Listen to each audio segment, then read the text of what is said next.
오늘 함께 살펴보실 말씀은 열왕기상 8장 1절에서 11절 말씀입니다. 구약성경 열왕기상 8장 1절로 11절, 제가 가지고 있는 구약성경 523면에 있습니다. 다 찾으셨으면 함께 읽도록 하시겠습니다. 이에 솔로몬이 여호와의 언약궤를 다윗성 곧 시온에서 메어 올리고자 하여 이스라엘 장로와 모든 지파의 우두머리 곧 이스라엘 자손의 족장들을 예루살렘에 있는 자기에게로 소집하니 이스라엘 모든 사람이 다 에다님월 곧 일곱째 달 절기에 솔로몬 왕에게 모이고 이스라엘 장로들이 다 이름에 제사장들이 궤를 매니라. 여호와의 궤와 성막과 해막 안에 모든 거룩한 기구들을 메고 올라가되 제사장과 레위 사람들이 그것들을 메고 올라가매 솔로몬 왕과 그 앞에 모인 이스라엘 회중이 그와 함께 그 궤 앞에 있어 양과 소로 제사를 지냈으니 그 수가 많아 기록할 수도 없고 셀 수도 없었더라. 제사장들이 여호와의 언약궤를 그 처소로 메어 들었으니 곧 성전의 내소인 지성소 그룹의 날개 아래라. 그룹들이 그 궤 처소 위에서 날개를 펴서 궤와 그 채를 덮었는데 채가 길므로 채 끝이 내소 앞 성소에서 보이나 밖에서는 보이지 아니하며 그 채는 오늘까지 그곳에 있으며 그 궤 안에는 두 돌판 외에 아무것도 없으니 이것은 이스라엘 자손이 애굽 땅에서 나온 후 여호와께서 저희와 언약을 맺으실 때 모세가 호렙산에서 그 안에 넣은 것이더라. 제사장이 성소에서 나올 때 구름이 여호와의 성전에 가득하매 제사장이 그 구름으로 말미암아 능히 서서 섬기지 못하였으니 이는 여호와의 영광이 여호와의 성전에 가득함이더라. 아멘. 예루살렘 성전이 다 완공되자 솔로몬은 시온성 장막에 놓여있는 여호와의 언약궤를 성전 안으로 옮기고자 하였습니다. 먼저 솔로몬은 이스라엘의 장로들과 이스라엘의 각 지파의 족장들을 예루살렘으로 소집시켰습니다.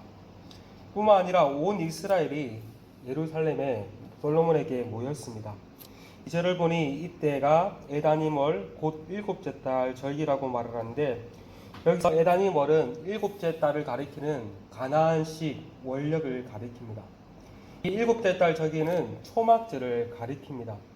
초막절은 일곱째 달 15일부터 일주일간 지키는 절기로서 이스라엘이 약속의 땅에서 곡식을 거두고 저장한 후 지켰다고 하여 수장절이라고도 부르고 장막을 짓고 일주일간 거주하여 지킨다는 절기로서 장막절이라고도 부릅니다.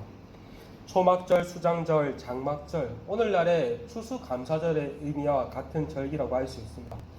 이 절기에는 노동을 금지하였으며 첫날과 여덟째 날에 안식하여 성회로 모였고 7일 동안 하제를 드렸습니다.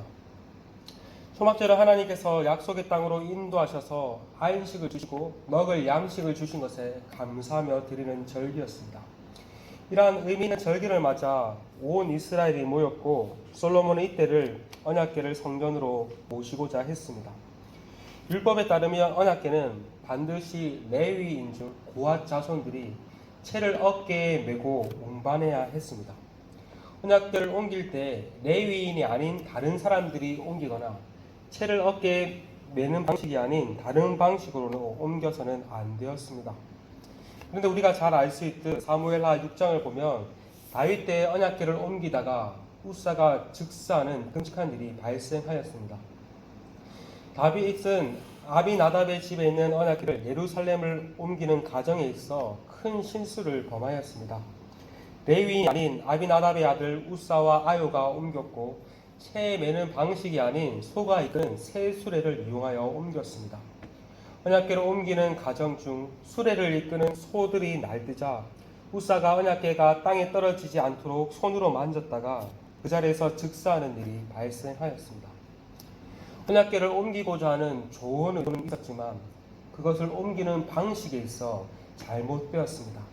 하나님이 제시하는 방식이 아닌 잘못된 방식으로 하였던 것입니다. 이로 인해 언약궤를 옮기는 일이 잠시 중단되었습니다. 그리하여 언약궤는 석 달 동안 오벳에돔의 집에 머무르게 됩니다.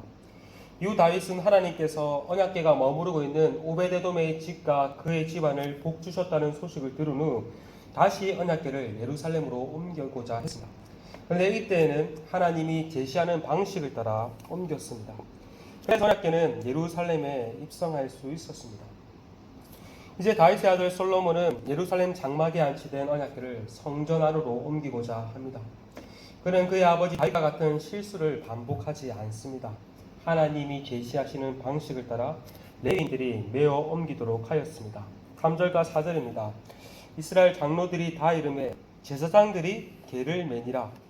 여호와의 궤와 성막과 성막 안의 모든 거룩한 기구들을 메고 올라가되 제사장과 레위 사람들이 그것을 메고 올라가매. 이렇게 제사장들이 언약궤를 메어 올리는 동안 솔로몬과 백성들은 언약궤 앞에서 양과 소를 가지고 제사를 드렸습니다. 그 수가 얼마나 많았던지 5절을 보시면 기록할 수도 셀 수도 없었다라고 말을 합니다. 성전이 건축되고 언약궤를 성전으로 옮기는 과정에 온 백성이 그 일에 기쁨으로 동참하였고 자신의 것을 아낌없이 드렸던 것입니다. 하나님은 우리 각 개인을 하나님의 자녀로 부르시지만 동시에 하나님의 백성 공동체로 부르셨습니다. 개인이 하나님과 관계를 맺고 하나님을 섬기는 것도 중요하지만 우리는 공동체로 하나님과 관계를 맺고 하나님을 섬기도록 부름을 받았습니다. 그러므로 우리는 하나님을 섬기는 일에 있어 하나가 되어야 합니다. 오늘 말씀에서도 언약궤를 옮기는 일에 이스라엘이 함께 모여 그 일에 동참하였듯이 우리 또한 하나님을 섬기는 일에 함께 동참해야 합니다. 특별히 모이기를 힘써야 합니다.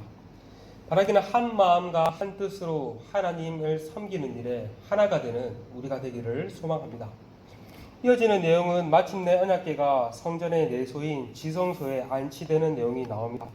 언약궤를 덮고 있는 뚜껑을 가리켜 속죄소, 다른 말로 시은자, 시은소라고 하는데 이 속죄소는 순금으로 만들어졌고 금으로 만든 두 명의 그룹이 서로 얼굴을 맞대고 날개를 펴서 속죄소를 덮고 있었습니다. 하나님은 그 두 그룹 사이에 자정하신다라고 말씀하셨죠. 구절을 보니까 또한 언약궤 안에는 십계명이 적힌 두 돌판 외에는 아무것이 없었다라고 말을 합니다.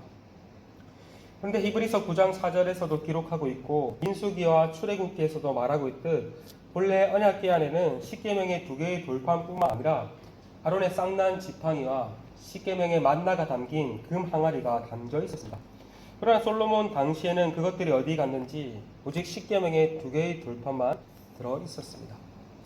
언약궤 안에 이렇게 십계명의 두 개의 돌판이 들어있다는 것은 무엇을 의미합니까? 하나님께서 언약의 말씀을 통해 함께 하심을 의미합니다. 그리고 이것은 훗날 말씀이 육신이 되어 우리 가운데 거하신 예수 그리스도를 통해서 온전히 성취됨을 우리는 볼 수 있습니다. 또한 10에서 11절을 보면 제사장들이 언약궤를 넣고 성소에 나올 때 구름이 여호와의 성전에 가득하였다라고 말을 합니다. 얼마나 구름으로 가득하였는지 그 구름으로 말미암아 제사장들이 제대로 서 있기조차 힘들 정도였다라고 말을 합니다. 그리고 덧붙여 이는 여호와의 영광이 여호와의 성전에 가득함이더라라고 말을 합니다. 이 그룹은 출애굽 시대에 시내산 꼭대기에 빽빽하게 임하였던 구름이요 성막이 다 완성되자 성막 위를 덮었던 구름과도 같았습니다. 즉 그 구름이 성전이 완성되고 법궤가 성전 안에 들어오자 빽빽하게 임하였던 것입니다. 이 그룹은 무엇을 의미합니까? 이 그룹은 하나님의 임재와 영광을 상징했습니다. 보이지 않으시는 하나님께서 구름을 통해 자신의 현현을 나타내신 것입니다. 이 일 또한 장차 예수님을 오심으로써 온전히 성취됩니다. 요한복음 1장 14절을 보면 말씀이 육신이 되어 우리 가운데 거하심에 우리가 그의 영광을 보니 아버지의 독생자의 영광이요 은혜와 진리가 충만하였더라라고 말을 합니다. 신의 상과 성막과 성전에서 가득했던 하나님의 영광이 마침내 예수님을 통해 빽빽하게 나타났던 것입니다. 그리고 더 놀라운 사실은 신약 성경은 예수님을 믿음으로 예수님과 하나 된 우리 신자들을 가리켜 성전이다라고 말을 합니다. 신자들이 성전이라는 말은 무엇을 의미합니까? 신자들 또한 영광스러운 존재로 부름받았다는 사실을 의미합니다. 그러므로 우리는 영광스러운 존재에 걸맞는 삶을 살아야 합니다. 우리를 통해서 하나님의 살아계신가, 하나님의 영광스러움을 세상 가운데 보여줄 수 있어야 합니다. 바라기는 오늘 하루도 하나님의 영광이 우리 가운데 충만하기를 기도하며 세상 가운데 하나님의 나타나내신가 영광을 보여줄 수 있는 그러한 은혜가 우리 가운데 가득하기를 소망합니다. 시간 함께 말씀을 붙잡고 기도했으면 좋겠습니다. 하나님을 섬기는 일에 있어 한 마음과 한 뜻이 되는 공동체가 되게 하시고 내가 먼저 그 일에 앞장설 수 있도록 은혜를 달라고 기도합시다. 또한 우리의 삶을 통해서 하나님의 살아계신가 영광을 증거할 수 있는 은혜를 허락하시고 하나님의 영광을 가리는 잘못된 일을 하지 않도록 하나님 은혜를 허락해 달라고 기도했으면 좋겠습니다.